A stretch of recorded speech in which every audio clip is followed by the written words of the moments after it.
So I'm Janet Cox with Climate Action California, and it's great to see you all here.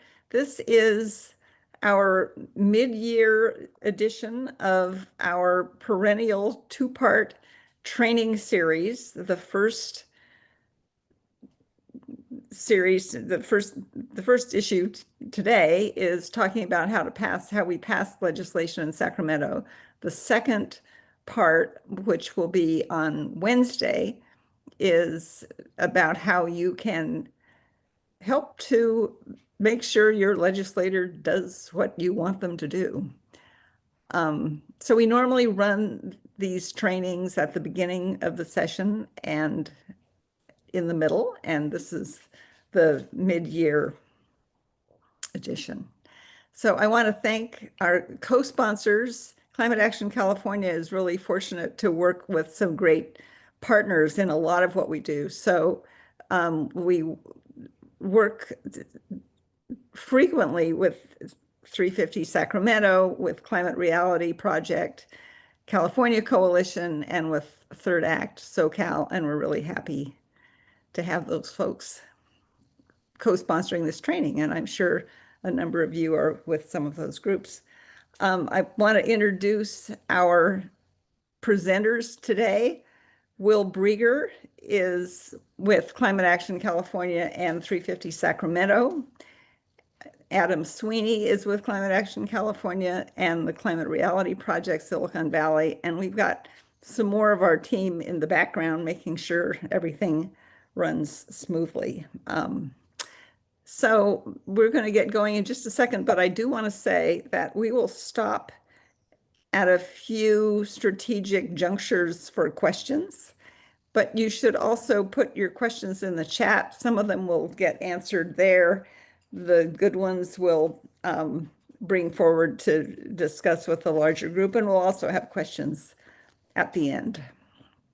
So with that, let's start. Amanda, do you want to go to the next screen? So the first thing we're going to talk a little bit about is sort of the shape of the legislature. Next screen, please. So California has a bicameral legislature, as does the federal government, although there seem to be fewer similarities between California and the federal government all the time. The bills that anyone authors need to be passed by both houses before going to the governor.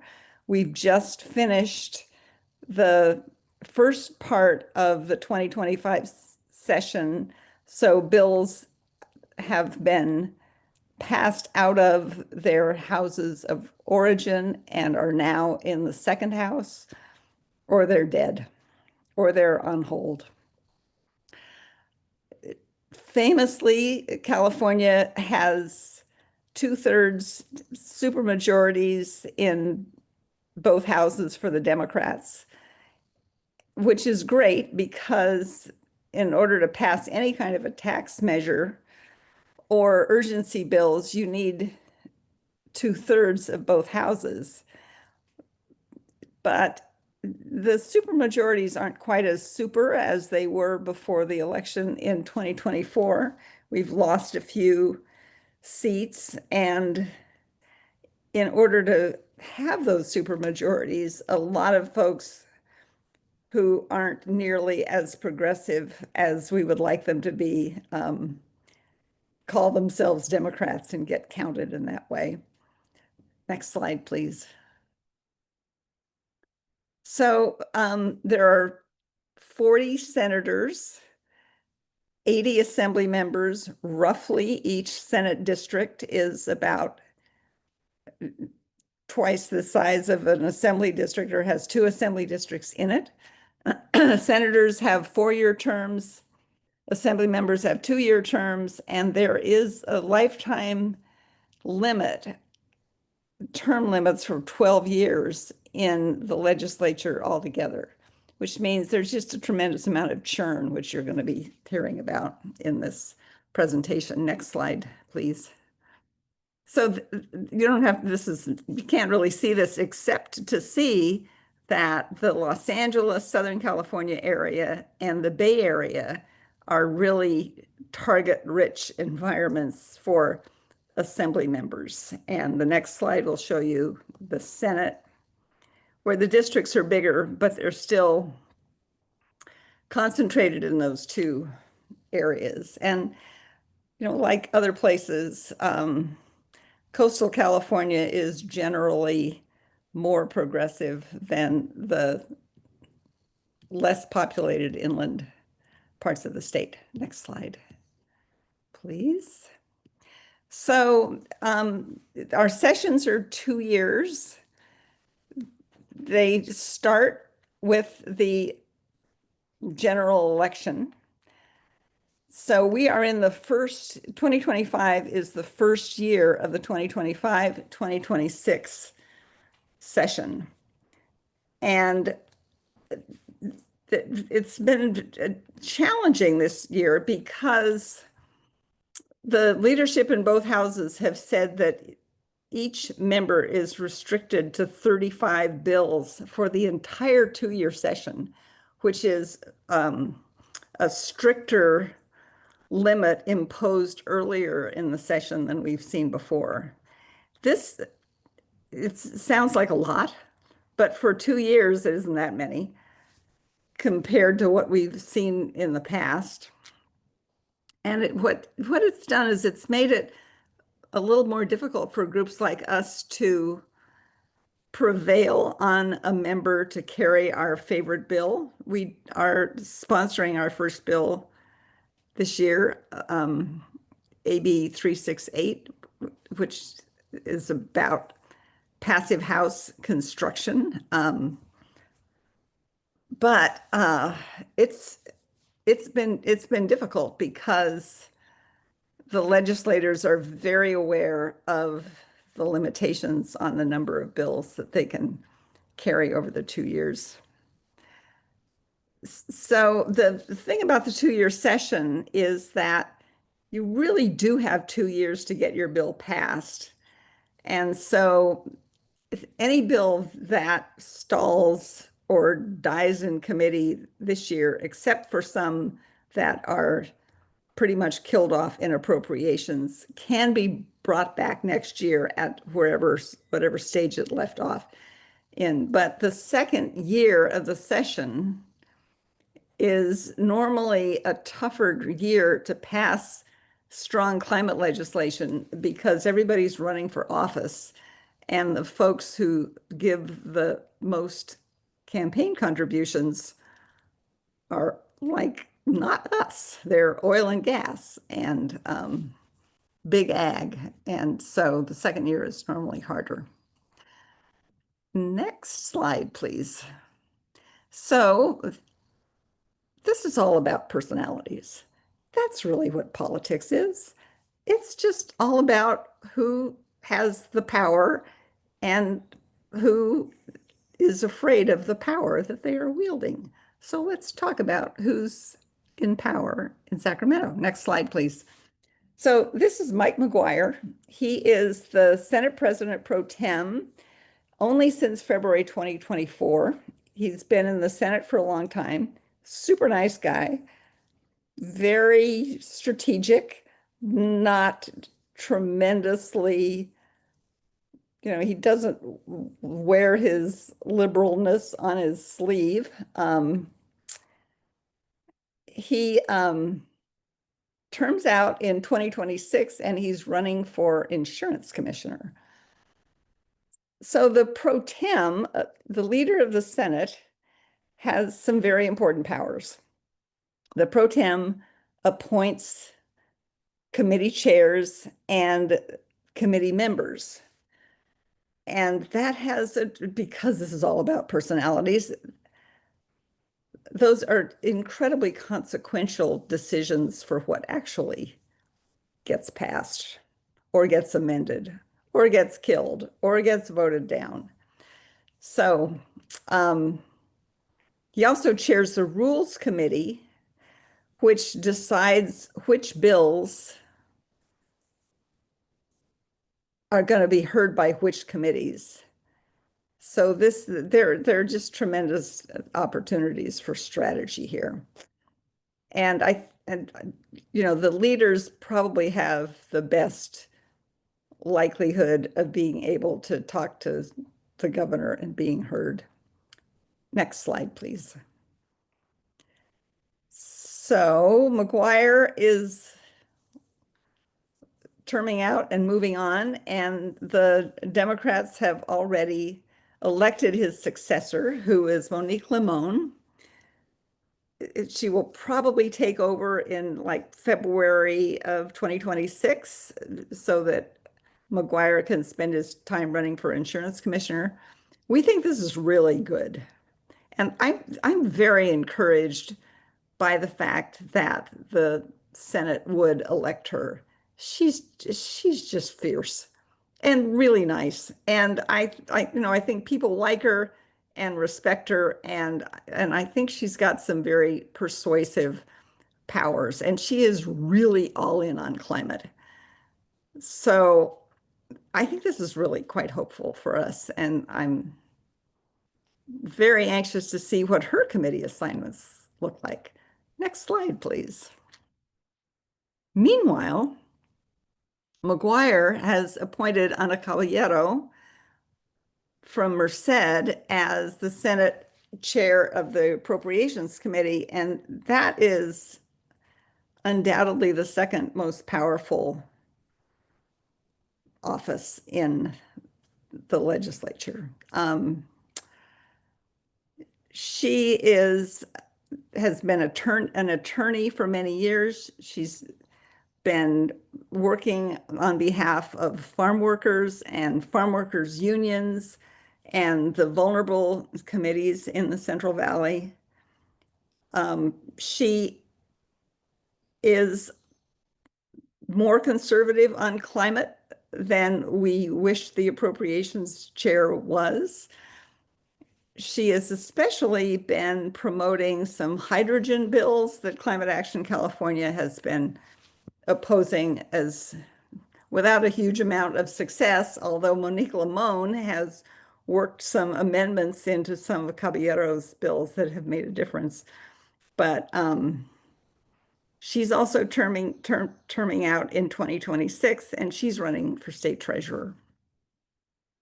It's just a merry-go-round. This is what term limits do, is that these folks are always looking for their next gig, but the statewide offices also have term limits, so it seems to me to be not ideal. Next slide, please. So the assembly is led by Speaker Robert Rivas.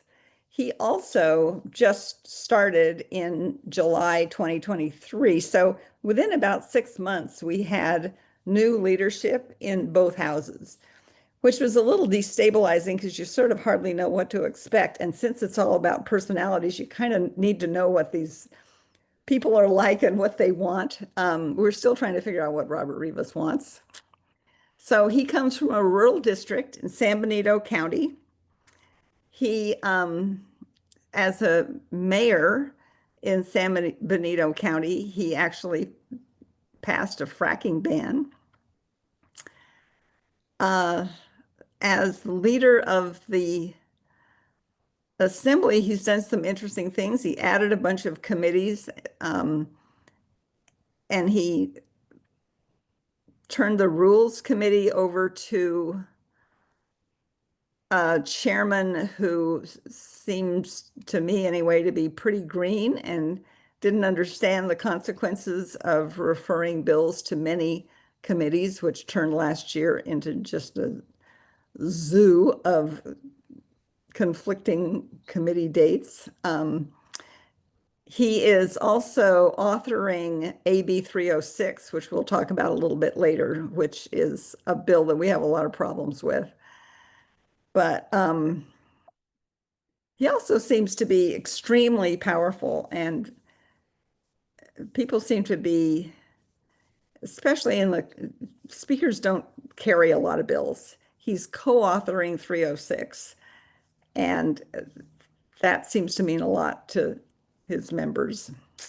Next slide. So his appropriations chair is Buffy Wicks, who I've always thought was pretty good. She's actually my assembly member. She has lined up with Senator Scott Wiener on a couple of housing bills that really go after the California Environmental Quality Act, CEQA, which is not my favorite thing to want to undo, but she's serious, but she's also in league with Robert Rivas, and it's just a little bit hard to tell what the dynamic is there. She came to the legislature from the Obama White House first and the Obama campaign before that. So she's got good connections, and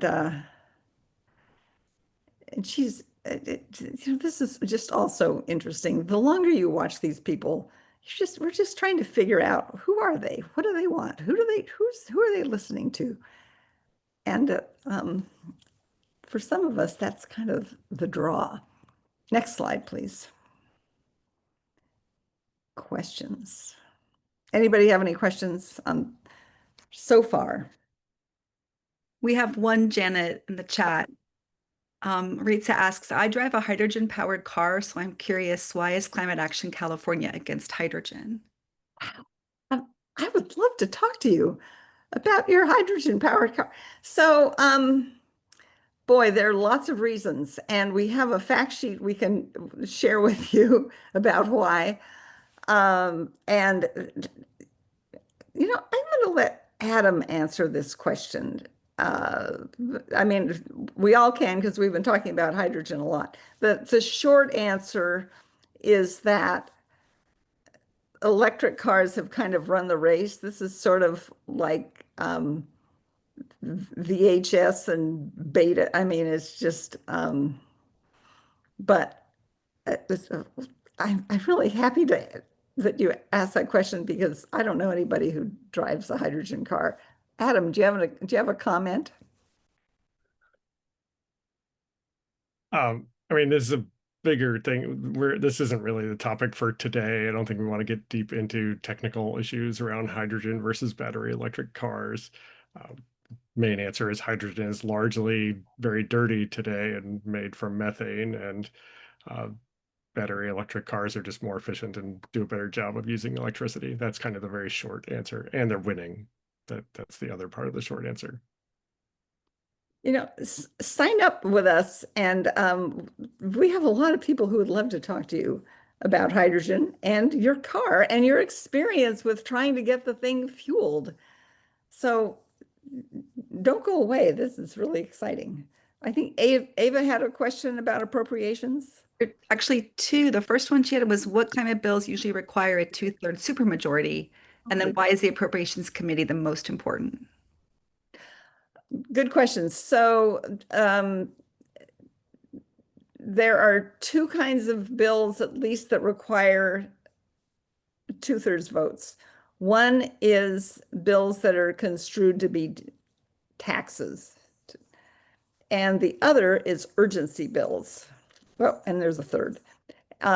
So an author can designate a bill as an urgency bill, which means that it takes effect as soon as the governor signs it, and still, instead of like waiting until the beginning of the year or whenever the bill says it should start. For instance, make polluters pay.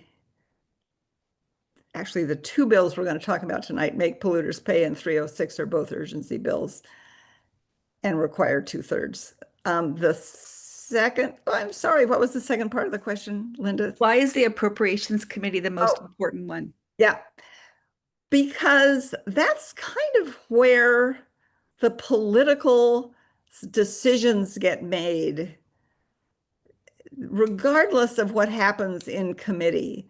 Just for example, um, Senator Scott Wiener had a bill this year, SB 607, that really took a sledgehammer to CEQA, and it barely made it through committee. And then it went to appropriations. And when it came out of appropriation, sorry, when it came out of appropriations, Weiner said he wasn't going to pursue the bill at that point. He was going to try to get it into the budget. So something happened in appropriations. This is it's a complete black box. But the theory is that the leader of the House and the chairman of appropriations make political decisions about bills. And up until that point, the process is quite transparent. Well, sort of. I mean, at least you're watching committees debate the bills. And of course, there's negotiations going on between the author and the committee chair and the committee consultants in that context. But when something gets to appropriations, that's where maybe the governor weighs in with the leader of the House, and there's some kind of negotiation with the chair. Anything can happen in appropriations. That's why it's so important. There's another question, I think. Yep, there's a few more. The next one is, could you speak a little more about the influence that the governor's office exerts over the Senate and Assembly? Well, it's hard to, we assume that it's there. It's hard to see it. There, it's, the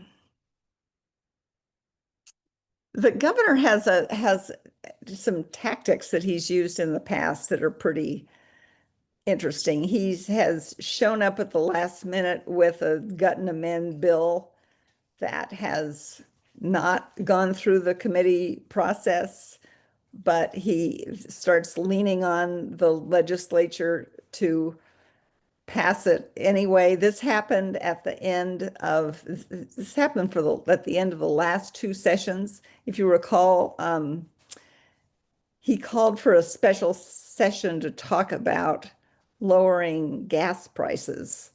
And Rivas kind of said, okay. And McGuire kind of said, I don't know that we're going to do that. And they had their special session, but a lot of stuff didn't get through.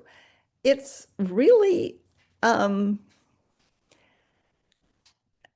suppose it's conceivable to have a governor who would have a slightly less adversarial relationship with the legislature, but my sense of this particular dynamic is that Newsom is looking for strategies to kind of throw his weight around and get the legislature to do what he wants to do. And the legislature kind of goes, I don't think so. So I don't know. Others have thoughts about this. Adam, do you have a thought about it? Or Will, do you have a? I'll just Yeah. go back to kind of basic civics of the three-part government we have. The governor can veto anything the legislature passes. So with that power, he and his legislative affairs team can visit the Capitol and suggest changes to a bill with the implication that otherwise it gets vetoed. And smart legislators will check with the governor or his team so that they don't waste their time on a bill that they could take, 2 years of a lot of work and it gets vetoed. So nobody wants that to happen. So they check in with the governor. So it's informal, power, but it's power. And Janet, we have two more questions. Do you want to take those or do we need to move on? I'm not sure of the timing. Well, Do it toss real- them out there. Okay, quickly. Justine asks if the Senate Appropriations Chair is against your bill, does that mean it is dead in the water? Maybe. It's a problem. But one of the interesting things that the Appropriations Committee can and does do is that it will amend a bill even without the permission or sometimes even without warning the author. So it's a huge amount of power. Yeah, the appropriations will let a bill out and says, you know, passed as amended, and we wait to see what the amendment looks like. And sometimes the author waits to see what the amendments looks like. So yeah, appropriations can kill it. And it's the way it is. Next question. Last one in this section is, do the urgency bills get special committee flow or any special treatment in the legislative process? You know, what's funny about this is that AB 306 was an urgency bill that went bombing through the assembly. And then it gets to the Senate and they go, we're in no hurry. So I guess it just depends on who's behind the bill. Anything else? Those were all that I saw. Shall we move to the next Mhm. slide? So very quickly, let's talk about the calendar and where we are, because we're about to get to the good part. Next slide, please. So appropriations verdicts came out toward the end of May. The voting for all of the bills that were not urgency bills had to be done by the 6th of June from the first house. Now, urgency bills don't have to abide by the normal schedule. They can get their votes anytime up till the end of the session. I guess that's another part of the definition of an urgency bill. So between the 6th of June and the 15th of June, everybody was pretty much focusing on the budget, which was in a crisis because there's a gigantic deficit. But they did vote a budget on, I think, June 13th, and the governor has until the 1st of July to sign the budget. He also has a line item veto. So there's just plenty of suspense, which is a loaded term, but who knows?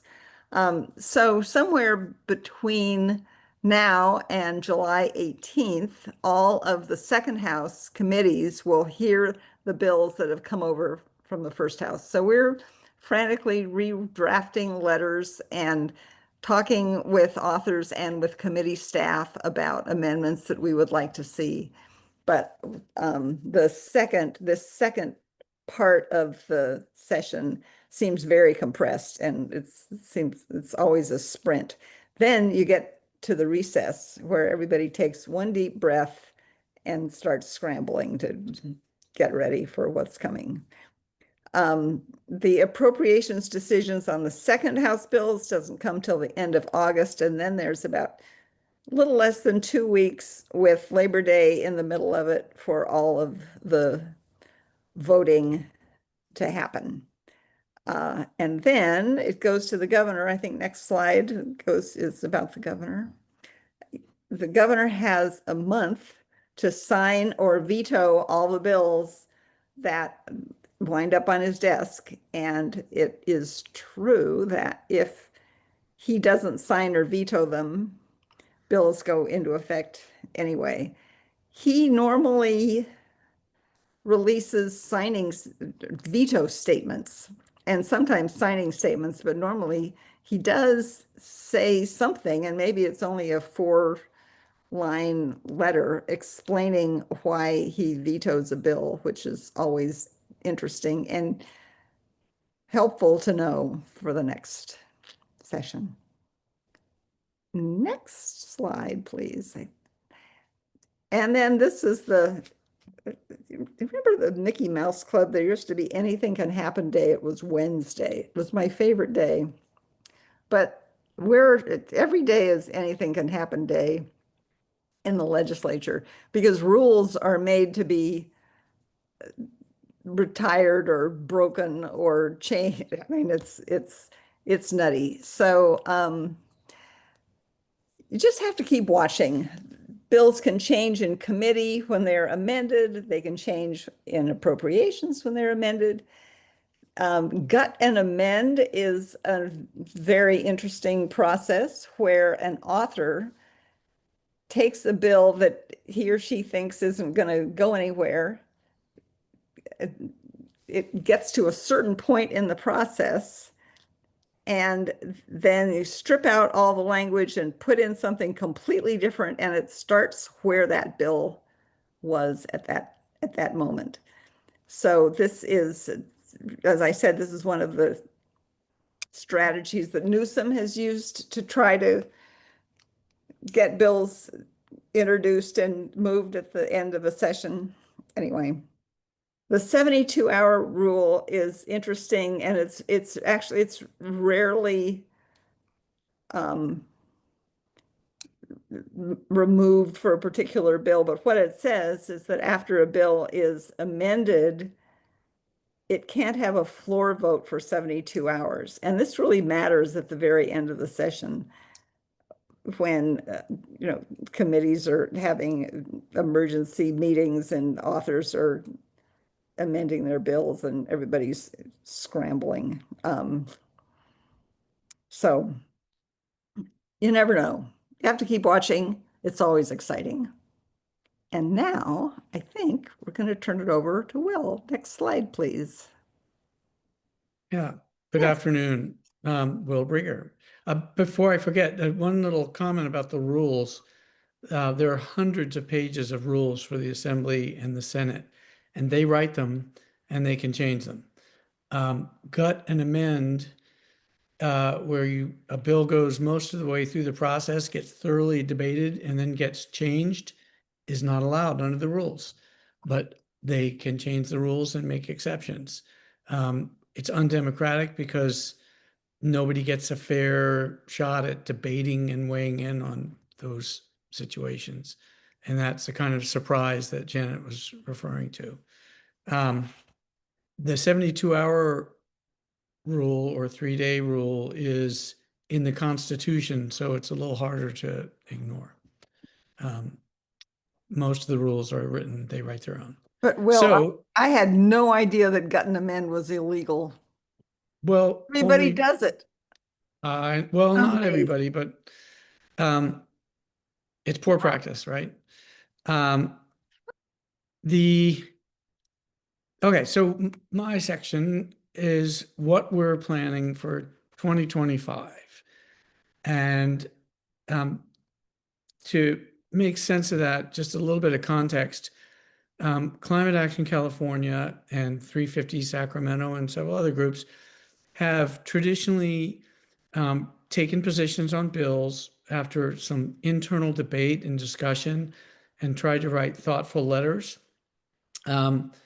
to make our views known, and a detailed letter can be very useful to the folks at the Capitol who are trying to understand the bill or write the official analysis.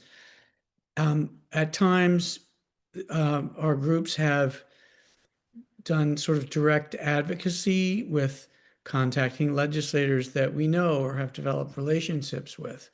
The strategy in this year and the future is to really formalize that direct advocacy part of what we do.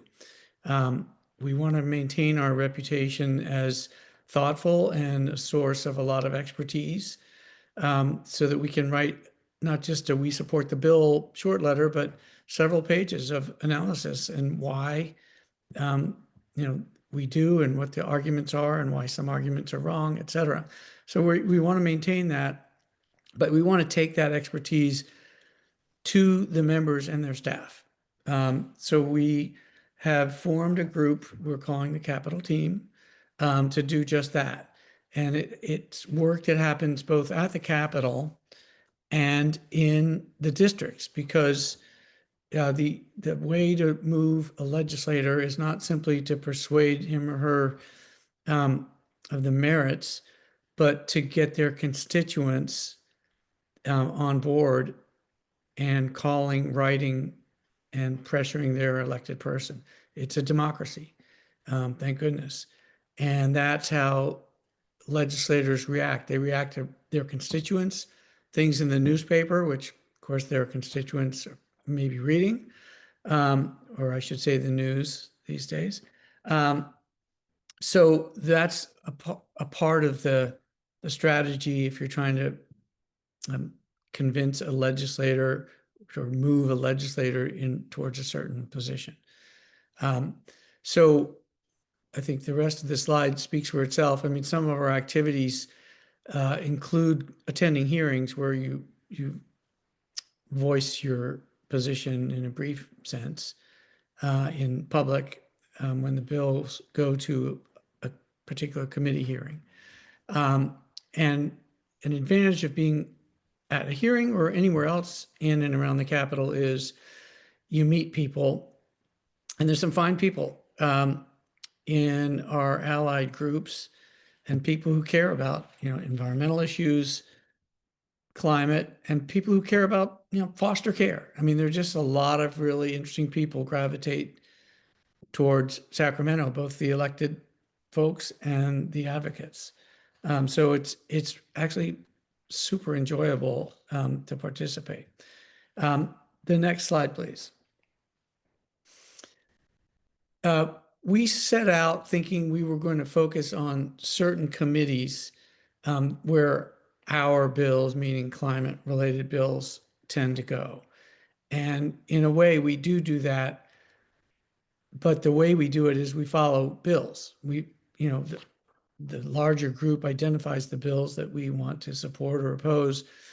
And often they are, let's say, energy related bills, and they're going to go to the Senate Energy, Utilities and Communications Committee.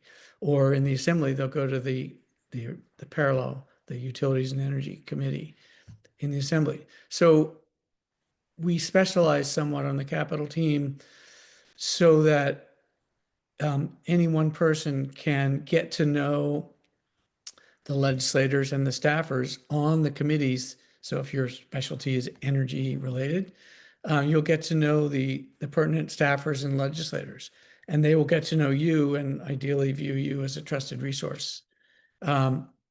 So that comes with time, and we have some of those relationships over the years because, as I mentioned, we've been talking to legislators and their staffers, but we want to really jumpstart that in a bigger way because that's what the other guys are doing, frankly.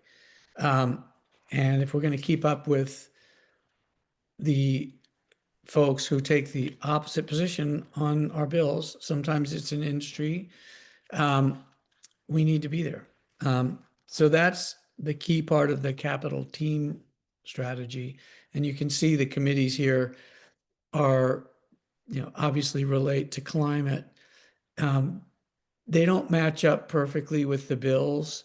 And sometimes a bill that has a significant climate aspect will go to, the local government committee or governmental organization or some committee that's not listed here. So we're going to follow those bills wherever we need to. But these are the places we end up the most. So next slide, please. I mentioned these other committees. Every bill, almost every bill, is going to go through the appropriations process.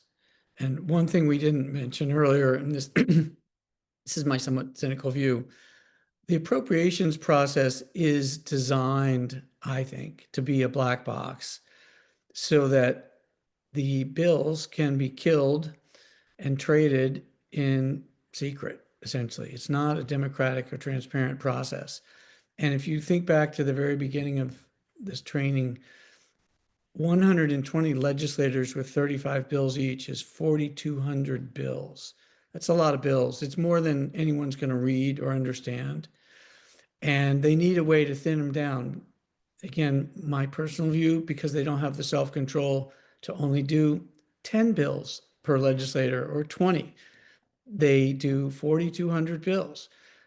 So some of those bills need to disappear, and nobody wants to be the murderer. So that can all happen in the appropriations process. And it's, it's a scary thing for those of us on the outside of it, because you don't know what's going to happen. Now, you can still lobby and advocate, and there are obviously bills that survive or are killed because of pressure from groups like ours or industry groups, whomever. The budget committee, obviously important because the power of the purse, you can enact all the bills you want, but if the agency doesn't get funding to implement it, you're not going to accomplish anything. The judiciary committees are assigned bills that have a heavy legal import. We'll talk about the polluters pay, so-called polluters pay bills. They are in the judiciary committees because they're kind of law heavy, and there's a lot of disputes and discussions around the legal side of how those bills work. So we're there at those judiciary committees as needed. And then there's the a joint committee on climate change it's got members from both the Senate and the Assembly. And they are intended to sort of kickstart policy discussions. They don't actually legislate from that committee, but they can put a spotlight on whatever issues they choose that are climate related. Next slide, please. So the thing to know about committees, when a bill is assigned to go through a particular committee, at the end of the process, the committee votes. And if a majority of the committee members don't vote for the bill, it's done, it's dead, it's over. So that's important power that those committees have. They can kill a bill, and they often take the lead from their chair. They can also amend a bill, and since the author needs the bill to get past that hurdle of that committee, they can essentially force the author to take amendments. So a couple of examples here. The bill we sponsored, excuse me, AB 368, started as a bill that created a parallel optional alternative path. If you want to build a house, you have to meet all the building standards in California. Or, this bill suggested, you could meet this international standard known as the Passive House Standard that's actually much more stringent in terms of energy efficiency, among other things, and health, and fire resistance. So it's a good standard, and it was proposed as an alternate. Along the way, it was amended by a committee to simply say the Energy Commission will study this concept and evaluate the potential costs and benefits of building structures to this passive house standard. So that's really, it's a step, but it's a tiny step compared to where the bill started. And that's fairly common. Nothing good happens in amendments. If you're the author and you thought through what you wanted in your bill, it's always unfortunate. SB 500 is another example. It was a fairly novel approach to regulating utilities. Let's try something different because, there are obviously problems I'm not going to go into now. And the concept was to reward utilities not based on how much money they spent, plus 10%, but to set standards. And if they could hit the performance targets, they would be paid. Interesting, promising idea, in my opinion. uh, that was amended to say that the Public Utilities Commission was authorized to consider that as a concept, which is pretty far cry from we want you to do it, we're instructing you to do it. And the last example is the CEQA bill Janet mentioned previously. It actually wasn't going to make it through the policy committee because it had drawn a lot of fire, frankly, from environmental groups who value CEQA, or Environmental Quality Act, and that requires analysis of the impacts of governmental decisions. So in the end, the committee wasn't going to pass it, but the author, Senator Weiner, pulled it back and has essentially announced that he's going to try to get that language enacted through a different method, which is, again, in my view, not as democratic and transparent. All right, next slide, please. And one other thing I want to say about amendments, they always reflect pressure. We can pressure a committee or anyone who has a power over a bill, a committee chair, a committee member. We can pressure them, and if we're successful, they'll amend it in the direction we want. Often you'll see things disappear from a bill, and you can kind of reverse engineer and figure out who was behind it. Or you can ask around and find out for sure who got that change into the bill.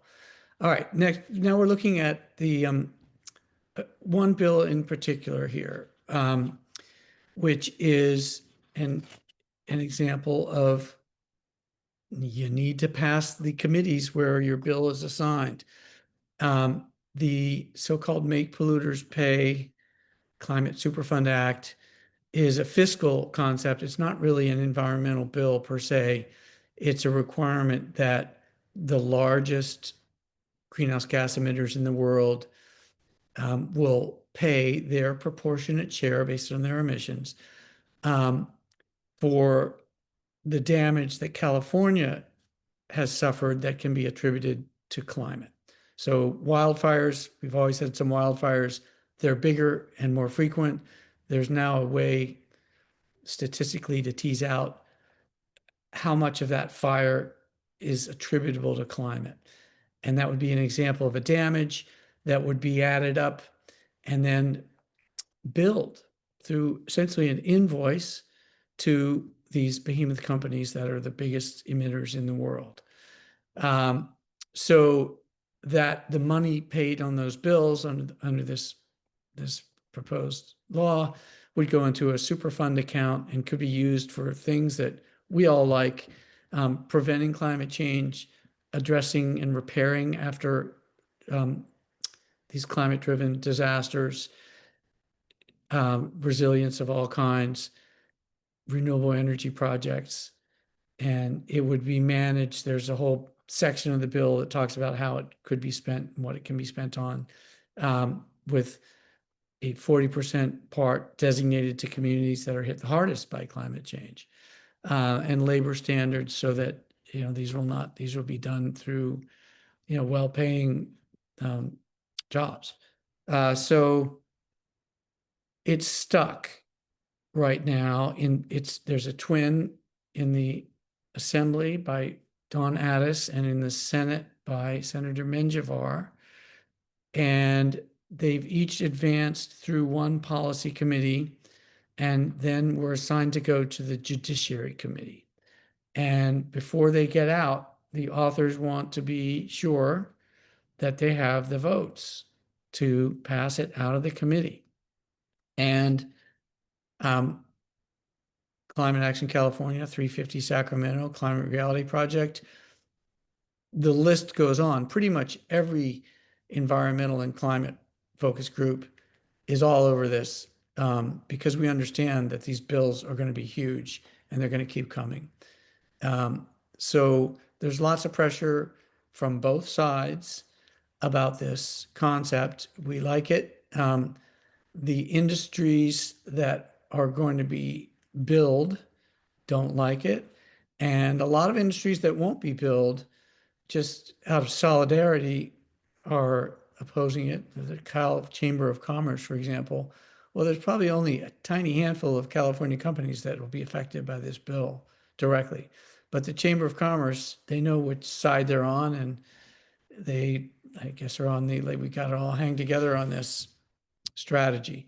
So it's a challenge to pass, and it requires a 2/3 vote because it was tagged as an urgency bill, and the money that would come into California is technically a fee, and fees like taxes require a 2/3 vote.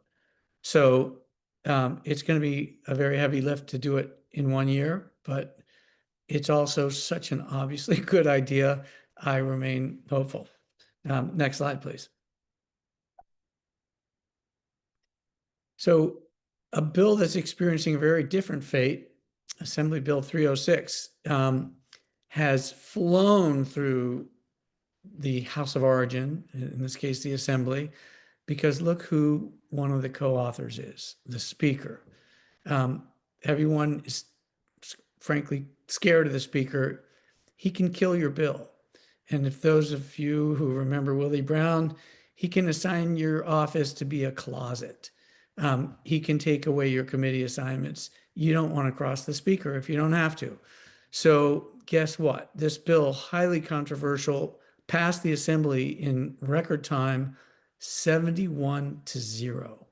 So that means, if you're doing the math, there were 9 people who couldn't even hold their nose and vote for it. They just, as they say at the Capitol, they took a walk. They didn't vote. But that nobody wants to vote no in the Assembly, where Mr. Rivas rules. Now it's in the Senate, and we are part of a coalition of environmental groups opposing it. Here's why. The concept of the bill is LA had a big fire. We need to rebuild. California needs to build housing. It's hard, it's expensive. Let's make it cheaper and faster. Okay? Who's against that? No one. So how does the bill try to do that? Let's take the building standards that California's developed to match really other parts of the world, and we have rigorous energy efficiency standards, among other things.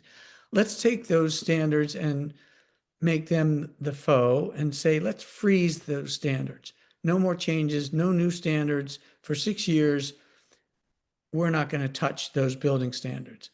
So right off the bat, there's a little logical gap for me, because if the building standards are holding us up, why do we want to freeze them in place? It doesn't make sense to me.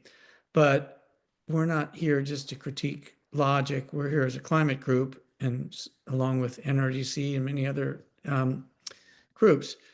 We don't like it because the way we build buildings and heat them, cool them, light them, is responsible for about 1/3 of greenhouse gas emissions.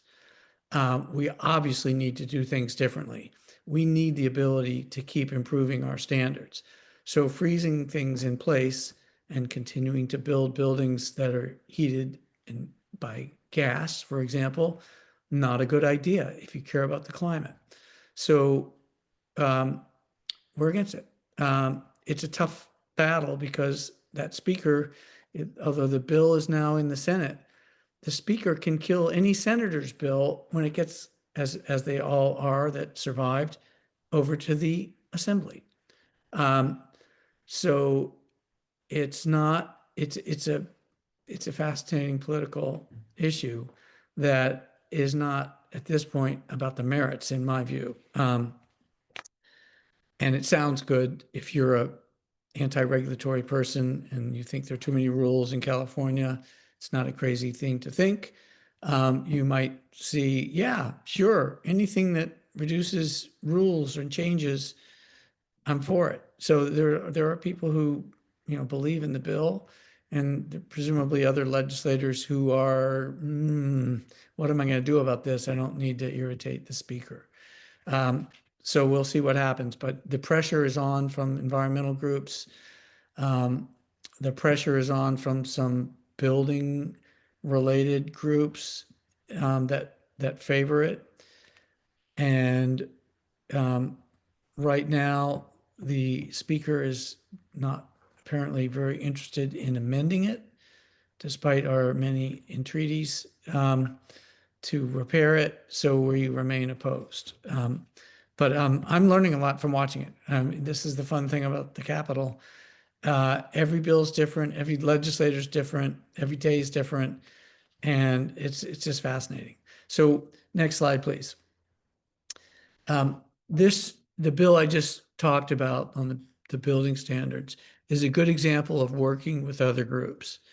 When you spend any time at the Capitol or even doing advocacy from home with email and Zoom meetings, et cetera, you're going to get to know people in other groups, a lot of really wonderful people who are volunteers or, professional experts at some of these groups that are bigger. And you make friends. You have common cause. And these are some of the groups that we often are lined up alongside. We help each other. One group will draft a letter supporting or opposing a bill and ask other groups to sign on. It's a great labor saving. We learn from each other and we back each other up. That's part of what happens at a state capitol. And you don't have to be in Sacramento for that to happen. As you all know, many of you members of more than one group. And you know people in some of these groups. So next slide, please. I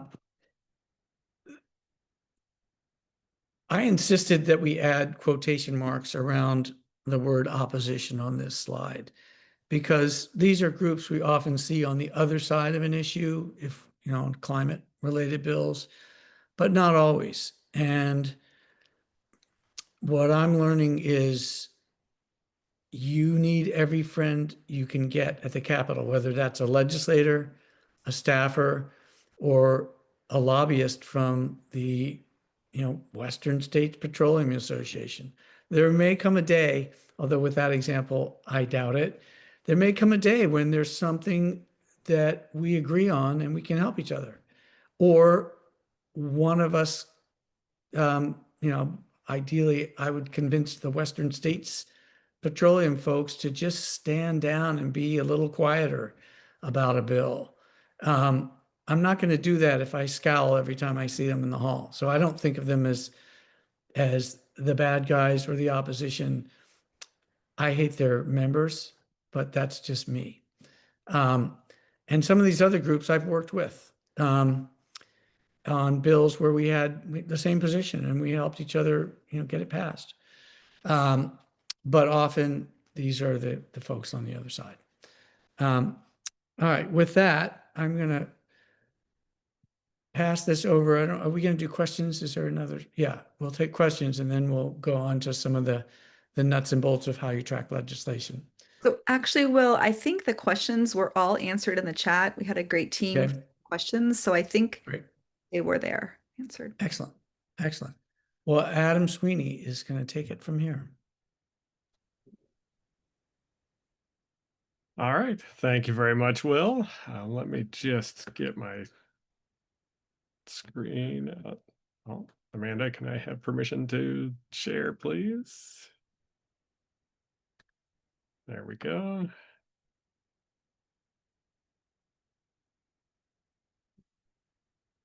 All right. So we heard Will talk all about sending people to the Capitol, building personal relationships, getting to know people, taking them to lunch. And now we're going to talk about how you lobby from the comfort of your couch instead of driving 2.5 hours to Sacramento to go lobby those nice people out there. It is fun to go lobby those people out there. I was just there last week, in fact. They're very good, hardworking people in Sacramento. But we're going to talk about how you get access to all the information about what's going on in Sacramento, what's happening with bills, what's their status, who voted for them, how do you get some background information on them, all of that. is available to you online and done reasonably well and not super hard to dig into. This is not like a programming course we're about to do. This is how to use a few websites to access a bunch of data and calendars to tell you what's happening and when in the Capitol so that you can participate. And even sometimes you can participate, like I said, from your couch, or you can know when it's time to get in the car and head out there to Sacramento. The biggest resource for information about bills is what we call LegInfo. That's the website you see on your screen right now. That's the California Legislative Information Database. And it has this nice, simple website for querying it and getting access to all the information they keep. Now, there's a lot of stuff in here. You know, there's a lot of history. There's a lot of information about the activity related to a bill, the way a bill has been changed over time. So history, there's history going back multiple years. You can also get to the actual established law of California through the LegInfo site if you go looking for it, but that's mostly not what we do with it. Mostly we use this to track what's going on with the bills that we care about. And so when you go here to leginfo.legislature.ca.gov, this is what you find. And it's a little query interface, right? And normally we start, if you know your bill number, you can just type it right in here. But if you're just kind of poking around looking for things, there's a nice little query interface to look for bills by their number, by their house, by the year, the session. Normally you're looking in the current session because you're advocating for things that are happening now. But you can look up bills by author. If we just pick, you know, my state assemblyman, Mark Berman, for right now, we can see these are all the bills that Mark Berman has that are in some active state in the legislature right now. It's really that simple. You just point and click a little bit. But let's go find an example bill. So if we go back, let's use the bill that Janet mentioned earlier. Rob Haw, our volunteer here at Climate Action California's bill. Oh, come now. Craziness. There we go. The bill on trying to integrate the passive house standards into California's building code so that we can have a cheaper pathway to very, very efficient buildings. And so getting here is really that simple. You type AB 368 because you happen to know that that was the number of the bill you're looking for. It doesn't really matter if you put a space between the letters and the numbers, it works either way. And you end up here at the main page for a bill. So there's a few things you see on the screen when you look at this, right? You can find kind of here at the top, there's always the title of the bill. You can always kind of double check, make sure you landed in the right place to make sure you're looking at the right bill. There's a number of tabs, and we're going to talk about all these different tabs and what you find in there and what they're good for. But other important information you'll find is who are the authors and co-authors for a bill. The author is the legislator who pushed this into the process, into the legislative process, right? So there's generally one of them, but then they have co-authors that are people who are working with them to help to get the bill passed. So a co-author is another legislator who signs up to say, yes, I'm going to fight alongside you to get this bill passed. And they can be from the same house, or often there are both assembly members and state senators listed as co-authors. And that's good because then that bill has somebody fighting for it in both houses, as opposed to when it's only people from its house of origin, they have to go and be kind of visitors in the other house where they don't have as many friends, right? And as Janet mentioned earlier, this is all about personalities and relationships, friendships. People work together on these things. So it helps if you have somebody in each house to help advocate for your bill. A very important part of every bill that you'll see here is the text from the Legislative Council. So every bill is put together by a legislator's office, but then they give it to the Legislative Council's office. And they're the people who actually turn the idea for legal language into actual legal text that could be integrated into California's laws and that won't break a bunch of rules or lead to weird things in the law. So they're a bunch of lawyers who are very deep in California law, and they take new bill ideas and turn them into real text that could be really integrated into our law. And in doing so, they also write a relatively human readable summary of the bill for all of us who come here and we're like, oh, what does this bill do? Well, this one's pretty short. Sometimes they're a little longer. This is a small bill. But you have a couple of paragraphs that they almost always talk about what's the existing law in this area, what's happening in this space already, how is it handled in California law, and then a description of how this bill would change the existing law in one way or another. Now, you may notice there's a bunch of funny looking red and blue text on the screen with the red text all crossed out. What that's showing you are the latest amendments to the bill. So this bill was amended in the assembly. And so we can see right on the screen pretty easily what the latest changes were. And we can go, there's a whole history of changes to the bill that I'll show you in a few minutes, but you can always see the latest changes uh, right here on the main text tab of every bill. And of course, the crossed out stuff is things that were taken out, and the blue text is text that was added. So I want to encourage all of you, because I know it's very common, especially if you're a newbie at all this, to not be afraid to read the bill. Certainly don't be afraid to read the digest. Like that's meant for you, even if you're really uncomfortable with reading legal language. The digest is meant to help you figure out what's going on. What does this bill do? But I don't want you to be afraid of reading the legal text either. Because a lot of times it's pretty simple. It can take a little getting used to. There can be some funny vocabulary in there. We all have Google, though. Like Google is our friend. Ask it questions. It will tell you what some of this stuff means. If you get really lost, send us email. We'll help you figure out what it means. Uh, but it's very penetrable, and it's one of those things that the more you do it, the better at it you get, and the more comfortable you become, because you see the patterns and you see the language over and over again. They use the same pattern every time, and they use the same kind of words.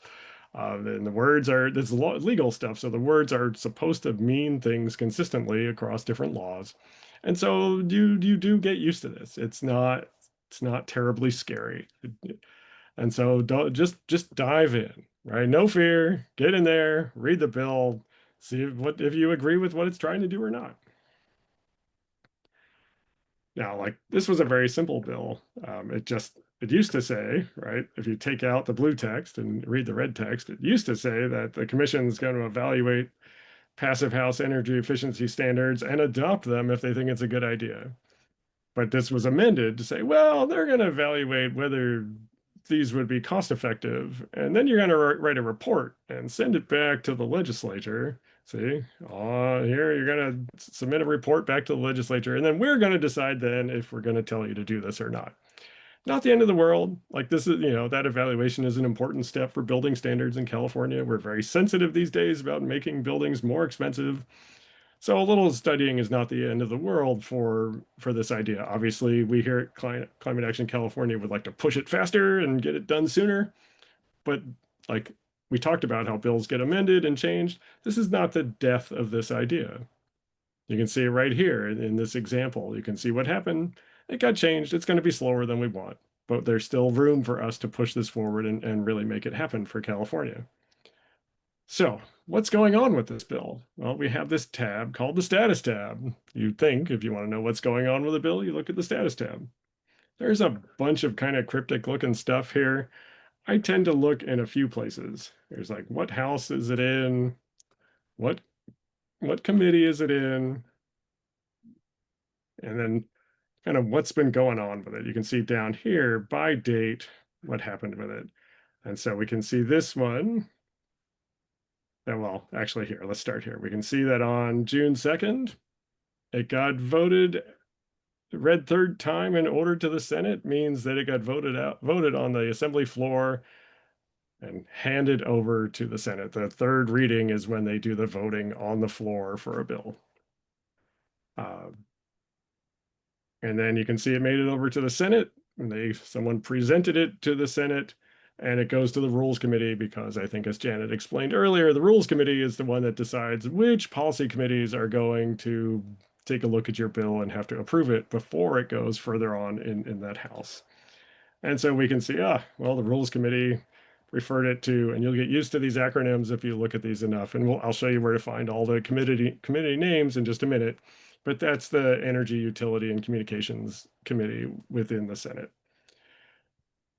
And so you can kind of see what's going on there from the status. And probably the most important thing I get out of the status most of the time for the way that I advocate is I want to know what committee it's going towards. What committee is going to hear the bill? Because normally, like when I'm submitting advocacy letters for a bill, I need to send them to the right committee, and I need to know what's the deadline for that. And we'll come back to how you find out that deadline when we look at the Senate and Assembly web pages and their committee web pages. But that's a really important thing to know. If you're going to submit a letter, you want it to get in by the deadline for that letter to be included in consideration of the bill. And you have to know what committee is it, and when. But this is where you find all your basic status. Now, another cool thing that LegInfo does for us when you're following a bill, it can be kind of a pain to know, like, did they vote on it yet? Did they have the hearing? Did they vote? What happened? Well, they don't make you come here and poll the website every day. Thank goodness.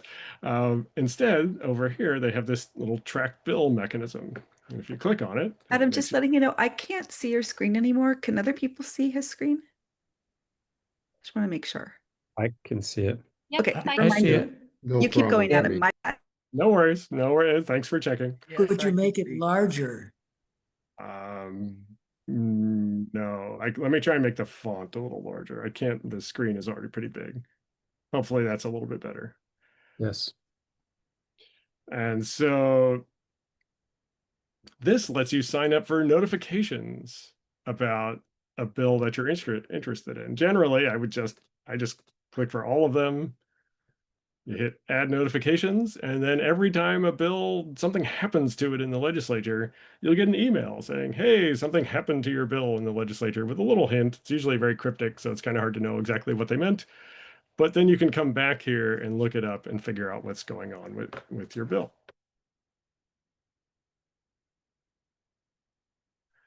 Let's see. Another really important thing, like someone in the chat asked, how do we find out more about a bill? Like, you try to read the legalese and you're still stumped. Like, what the heck is all that supposed to mean? Well, thankfully, you're not the only one reading the bill, and the legislators kind of feel the same way, and they want someone else to read the bill and explain it to them. And so the committees all have staffers, many of them lawyers, who work for the committees that are hearing the bill. And it's their job to write an analysis for the committee itself, where they look into what's the deal with this bill, what's the context, what's it going to do. And so if you click on one of these, it'll download a PDF for you. I happen to have already downloaded the PDF for, let's go back there real quick. It was from the Utilities and Energy Committee in the Assembly, their analysis. There's also one for every time there's a vote, every committee, and for the floor, there's another bill analysis. They get shorter each time. They know you can go read the other ones. But so often the first one is the best one to read. But if you're looking to really understand what's going on, these are a very good resource. And so when you look in the analysis for a bill like this, right, our bill was like 5 sentences long, but, like, you know, we've got at least 6 pages of analysis here. It's really good for giving you context. They explain what does the current law mean in this area. That's exciting. Sorry, I don't know if y'all can see Celine's little scribbles on our thing. They talk about, is this going to cost money, fiscal impacts, right? Is this going to cost the state money? Is it going to cost customers money? What's the history in this area? Like, what should I know if I'm considering this bill? Somebody goes and they write all this down for you. It's very, very, very helpful. And so this is getting all into, like, housing efficiency, energy efficiency stuff. And then normally they will have some text from both people who support the bill and people who oppose the bill. They'll take nifty little quotes from your letter if they like it enough, that they'll incorporate it here and say this is a good summary of what the people supporting this bill or opposing this bill think. And that'll get incorporated here. And finally they'll kind of say what the committee staff will say what they think the committee should do with your bill. It's kind of interesting. Like the staff is important and they have opinions and they have a lot of influence on what happens with your bill in a committee. Like in this one, they said, well, really, we need this to be studied a little more before we tell the CEC to go do this. And that's exactly what happened with the amendments. Surprise, surprise. But as an advocate, especially, a grassroots regular person advocate, one of the good ways that we often help to influence these bills is not with our super deep technical analysis of what's happening with the bill and how it should be changed, but just by saying, hey, we really believe this is a good idea and we're behind it, or this is a terrible idea and we're opposed to it. And that comes from your letter. When you submit a letter, as we'll talk about how to do in a minute, you say, do I support this bill or do I oppose this bill? And your group will end up in one of these lists. This one thankfully had no formal opposition. That's very nice, kind of unusual. But you can see a lot of the good climate groups and environmental groups and others who care about energy efficiency are here in support of this idea. Thank you to all of you who helped with that. And this is where you want your group to end up too, if you're really trying to help a bill gets passed, so that all the people on that committee, they'll see like, oh, my friends at Climate Action California, they want to see this bill passed, and they don't have to even go read our letter to know that our support is there. So this is important. It's important to get your letters into this list so that people know where you stand on the bill. Now, going back to Ledge Info, our fave, and continuing our walk through the tabs, we've talked about their amendments. And you want to be able to see kind of the history of amendments, because often they'll go through multiple committees and each committee will amend it. The bill can be amended on the floor as well before it gets voted on. And here you can always drop down and select, well, compare this bill to its original form. Because if you compare it to like after it was amended, well, it doesn't, sorry. Right, compare it to its current version, there's no diffs, of course.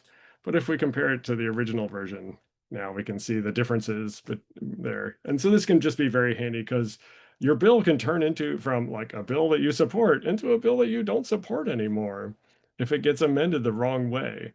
And so it's important to keep track of amendments as they happen and decide if you still support that bill or not after it's been amended. As Will was mentioning, sometimes bills get neutered badly, and you may not want to bother spending any more effort advocating for that bill, because it's just not worth it anymore, and you should go spend your time on something else. And this is a great way to where you can see that. You can see the latest ones always on the main page, but if you're trying to understand the history, there's the compare versions tab. The last important ones, history is one of my favorites. I can just always see what happened to this bill, what committees did it go through. You can see quick summaries on the votes within a given committee or on the floor. It's just handy to know. And one I like even more is the votes tab. You can actually see every vote that happened on this bill, who voted for it, who didn't vote for it, who went for a walk, as Will was saying. It's all here. It's all public.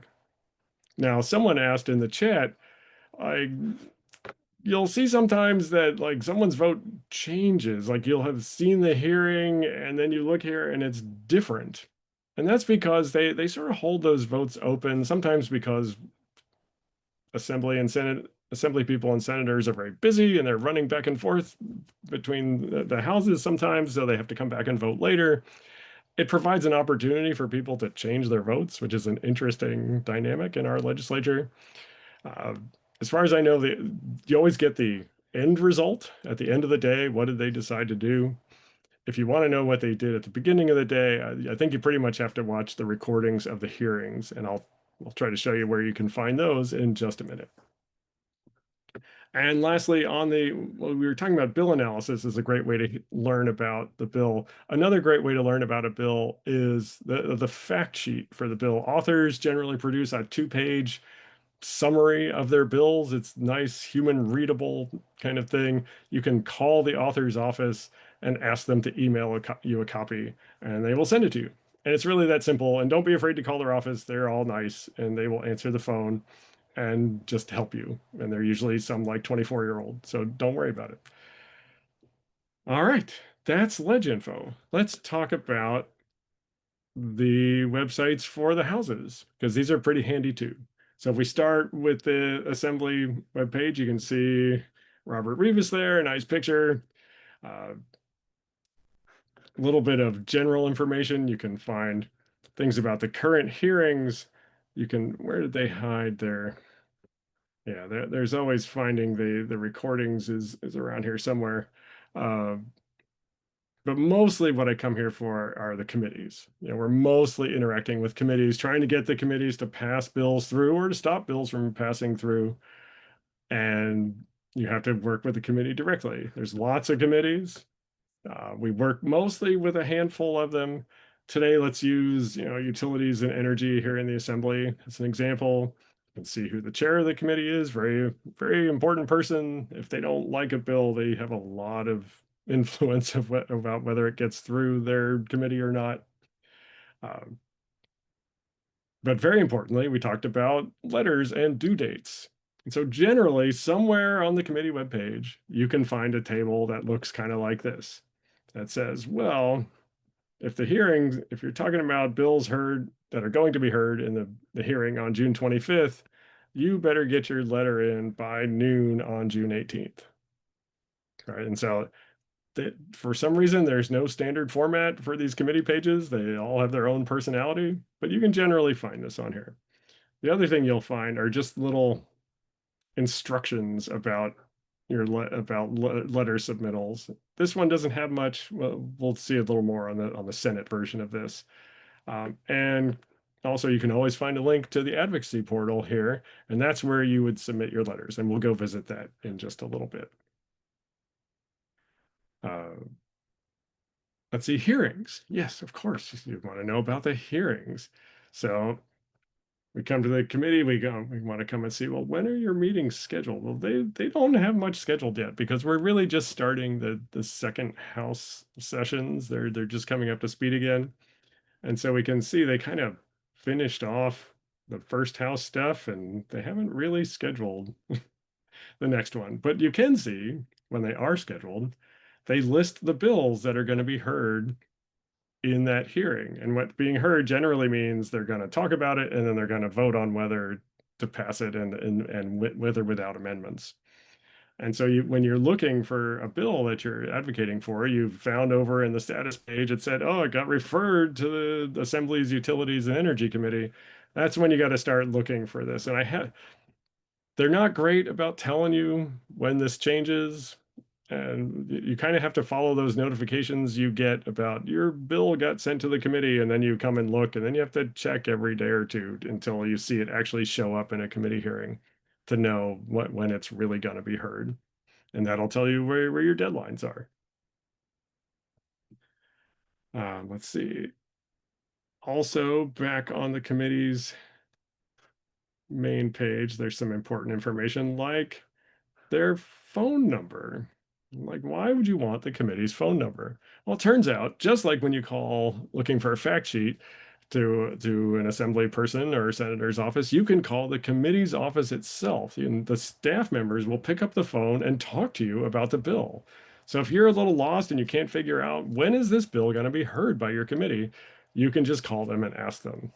If you don't understand something you see in the bill analysis, you can just call them and ask them. And they're nice people, and they're generally happy that you called.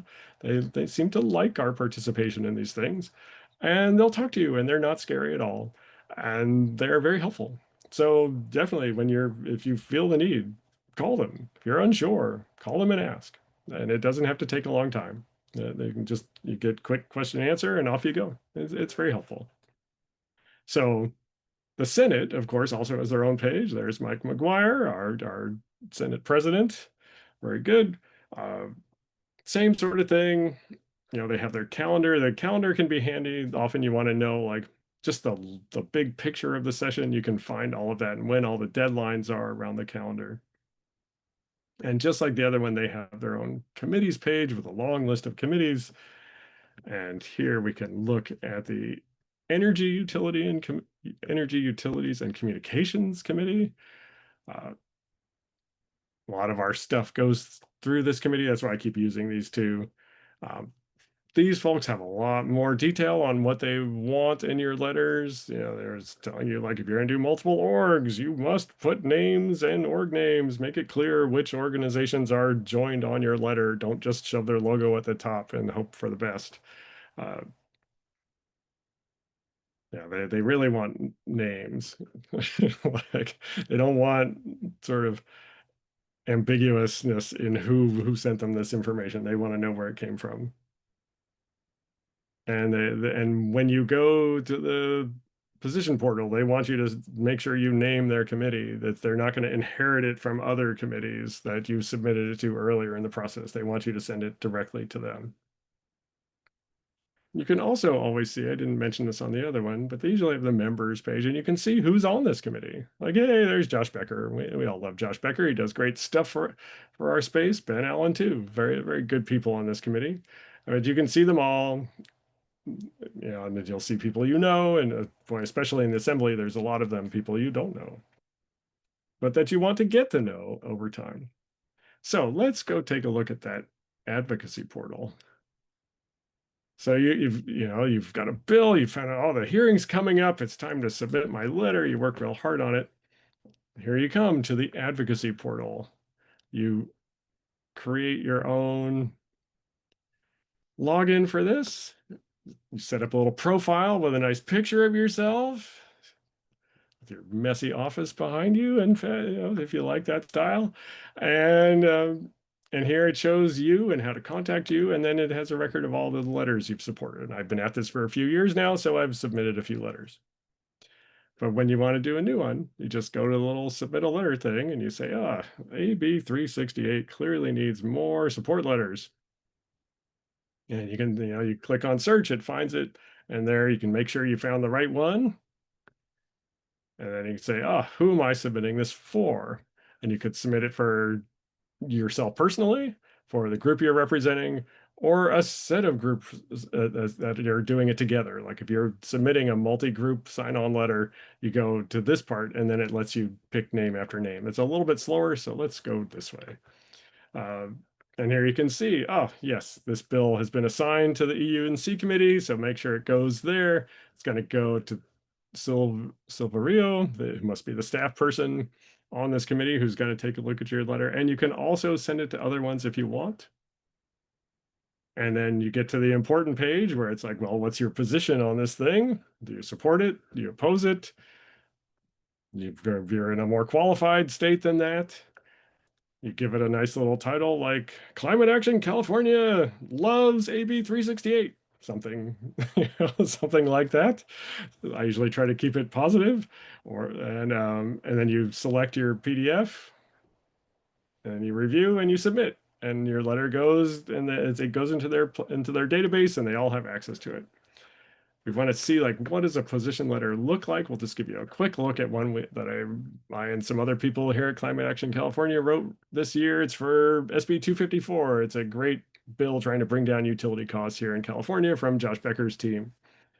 This one is a little longer than many. Many of them are very simple, right? Many of the times you're just really saying, here's who we are. We support or oppose this bill. Here's the basic reason why.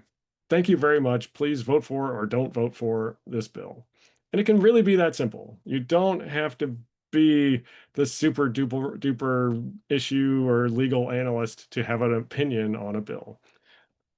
If you have more detail you want to add, I did a lot of homework on this one, but this is a place I spend too much time in. You can do that. That can be helpful. You can help the committee with their they're writing their analysis, making sure they include important facts in there, but it's definitely not a requirement at all. And so even short and sweet ones that just get your group's position into that list in the bill analysis are totally worthwhile and worth your time and super easy to do. All right, I think that's it for me. So back to you and to Will and Janet, and thanks everybody for listening. Thank you, Adam. That's a lot of information. We're running a little bit later than we had hoped, but I think this is really valuable stuff. Are there questions in the chat for Adam that we It's should? actually just one question from Lily, who asks, how do these committees deal with the intersectionality of issues, topics, and goals? You want to take a shot at that, Janet? Man, well, thanks, Lily. That's a great question. We hope they do. The bill analyses are very helpful because some of these staff that write the bill analyses for the committees, some of them just do a fabulous job. I mean, it's amazing the quality and the depth of the analysis that you're likely to find in some of these analyses. And ideally they will take a lot of that into account. The other thing that happens in the committee is that the author presents the bill. And normally the author's been having a pile of conversations with folks all over the Capitol and kind of understands where the questions, where the sticking points are. And a good author presentation will talk about goals and try to pull it all together. The next thing that happens, so what happens is the author presents the bill, and then there are normally two people who speak for 2 minutes each in favor of the bill, and then a whole bunch of people get up in the committee to say, I'm Janet from Climate Action California, and we support this bill. That's all you get to say. But maybe there will be 30 people lined up to say that. Then the opposition presents they get two people that have 2 minutes each explaining why the bill should not pass. Opposition testifiers get up and make those brief comments, and then the committee discusses the bill. And that's really, for me, that's the payoff of going to a committee hearing. And you can listen later on. Both the Senate and the Assembly sites have media archive buttons on their sites where you can find the committee discussion of a bill and you can listen to that colloquy, and it's really helpful. At the end of the committee discussion, then the chair says to the author, Senator Becker, would you like to close? And then the author, who has been listening to the discussion, he's heard the opposition, he knows the bill analysis inside and out, and and he has a sense of how people are going to vote, then makes the most strategic comment he or she can, or sometimes just says, I respectfully ask for an aye vote, and that's it. But that's where it comes together. It's some combination of the bill analysis and the author's presentation in committee. And it's really worth listening to. And Janet, I just want to jump in, kind of the other end of that spectrum. You're describing a really informed, nuanced discussion, and those happen. But the other thing that happens are you go to the Capitol and you meet a staffer who knows nothing about the area, the subject matter, or maybe hasn't had time to read the bill. Or better yet, you get to talk to the elected legislator and they haven't had time to master it. And you're talking about these bills at the most simple level. And it makes a difference.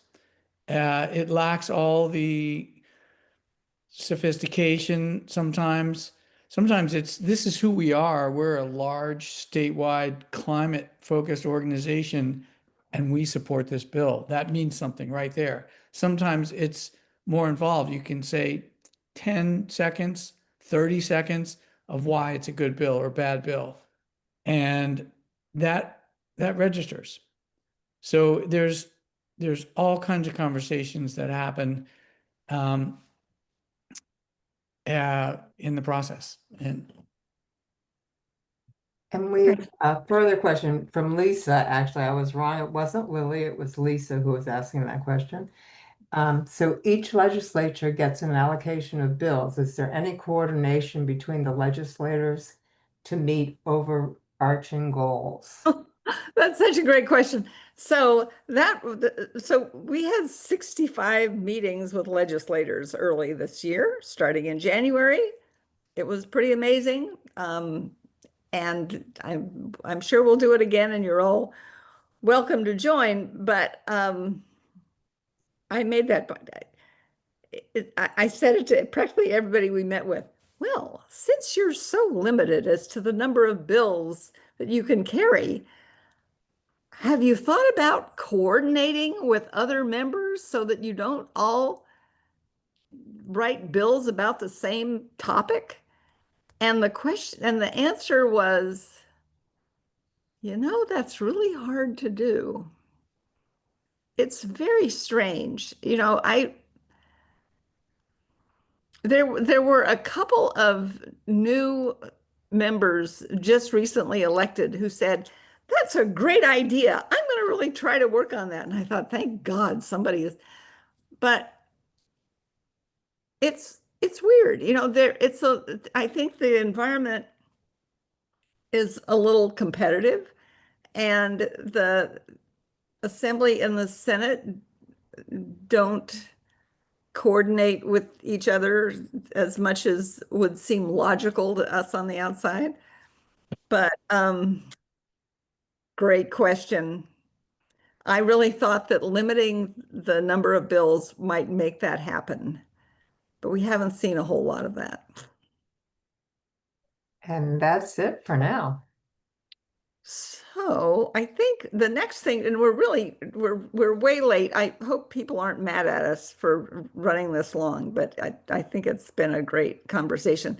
I was going to talk just for a minute about the budget. You want to go to the next slide, Amanda? So as you know, as you've undoubtedly heard, there's a gigantical deficit this year. At the moment, they're calling it $12 billion. And they're saying, for reasons that I don't quite understand, that it's going to get even worse in the coming years. So just a few things to keep in mind when you're reading and thinking about this. A state cannot pass a deficit budget.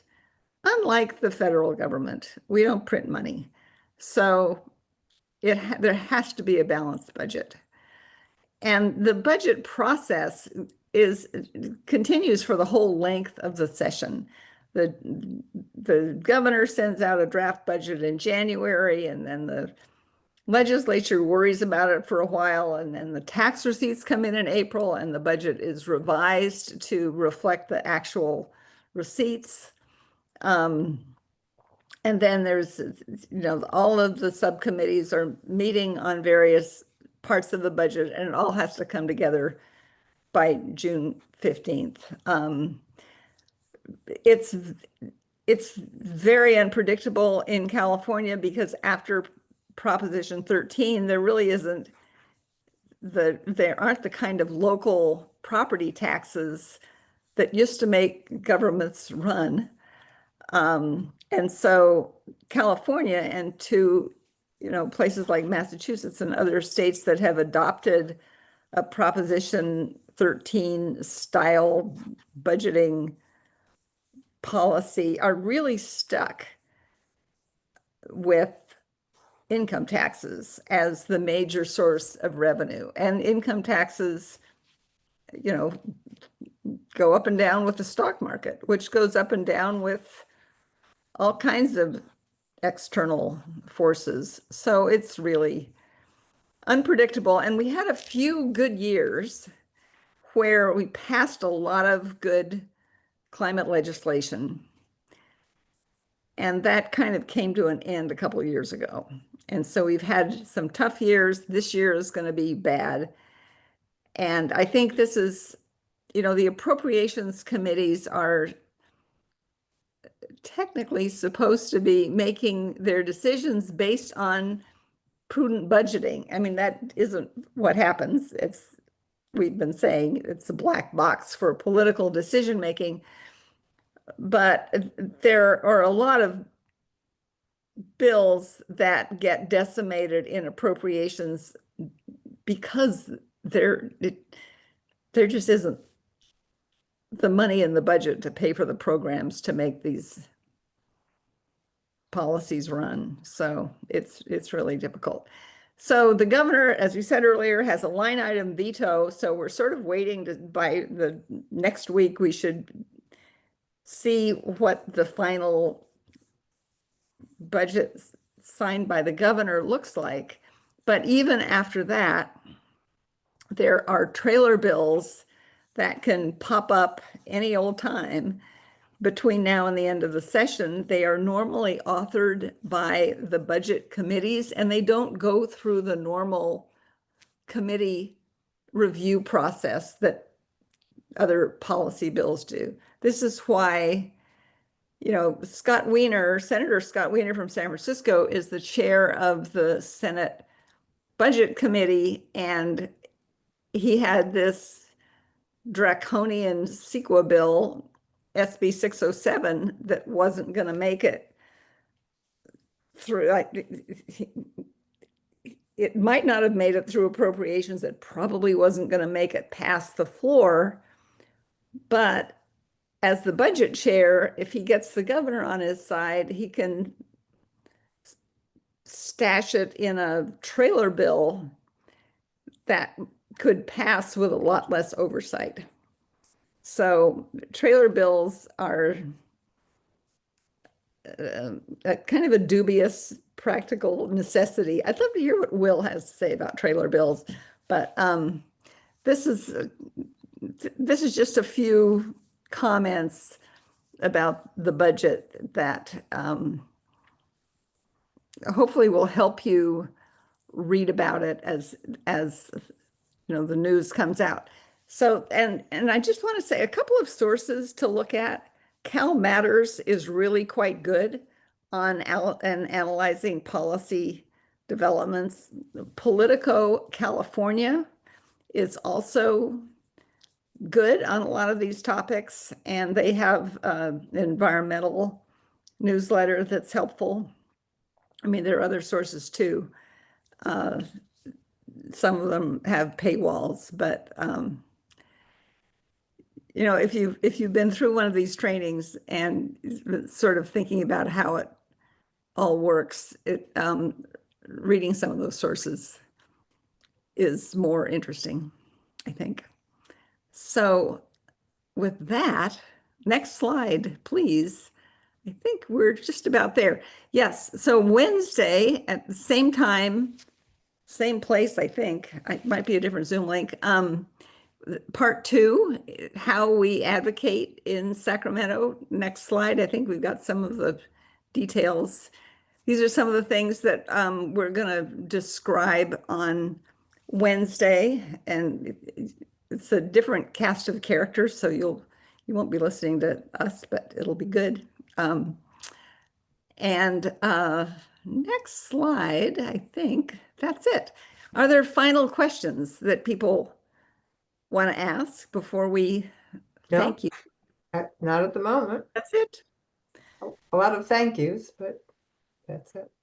It's been super. And I think what we'll do is let's save the chat, and if there's interesting discussion in there, we can send that along with the slide deck and the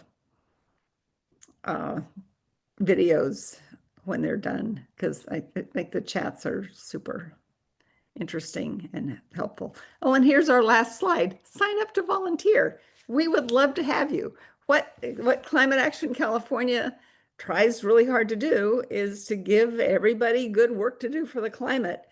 And it doesn't really matter what your experience or expertise is or the amount of time that you have. There's good work for everybody to do. And if you've got a good community to do it with, why not? So thank you for coming. And I hope we'll see you again.